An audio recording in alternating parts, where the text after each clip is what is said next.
দেখভাল আকরাম স্যারের বস।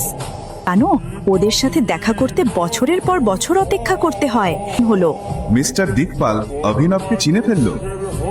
তুমি এখানে কি করছো? মিস্টার দিকপাল অভিনবকে দেখল এবং সবাই মনে করলো সে তাদের দিকেই তাকাচ্ছে। তখন রাজ এগিয়ে এলো।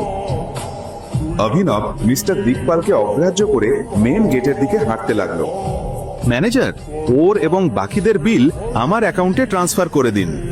এটা বলে মিস্টার দিকপাল নিজ তার রুমে চলে গেল। এই মিস্টার দিকপাল কি কিছু খেয়েছে নাকি? হেই অভিনব, মিস্টার দিকপাল টাকা দিয়েছে তো আমি বাজি জিতেছে। তুমি কোথায় যাচ্ছ? আর সেই যুক্তি অনুযায়ী অনন্যা এখন আমার। আর আজ রাতটা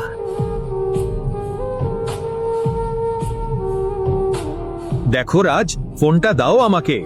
তখন রাজ অভিনবকে বক্সিং এর বদলা নেওয়ার জন্য বলল, কোন বড় সুপারস্টারের কল এটা? বারবার বাজছে, ফোনটা রিসিভ করে দেখা যাক। দেখ, তোর সব রাগ আমার উপরে দেখা, কিন্তু ফোনটা ধরিস না। রাজ এটা চ্যালেঞ্জ হিসাবে নিয়ে ফোনটা ধরল। রাজ ফোনটা স্পিকার করে দিল এবং অন্য প্রান্ত থেকে একটা কণ্ঠ বলল, বস, আমরা আপনার লোকেশন পেয়ে গেছি। আমরা আপনাকে আনতে আসছি। কিছু গুরুত্বপূর্ণ আছে।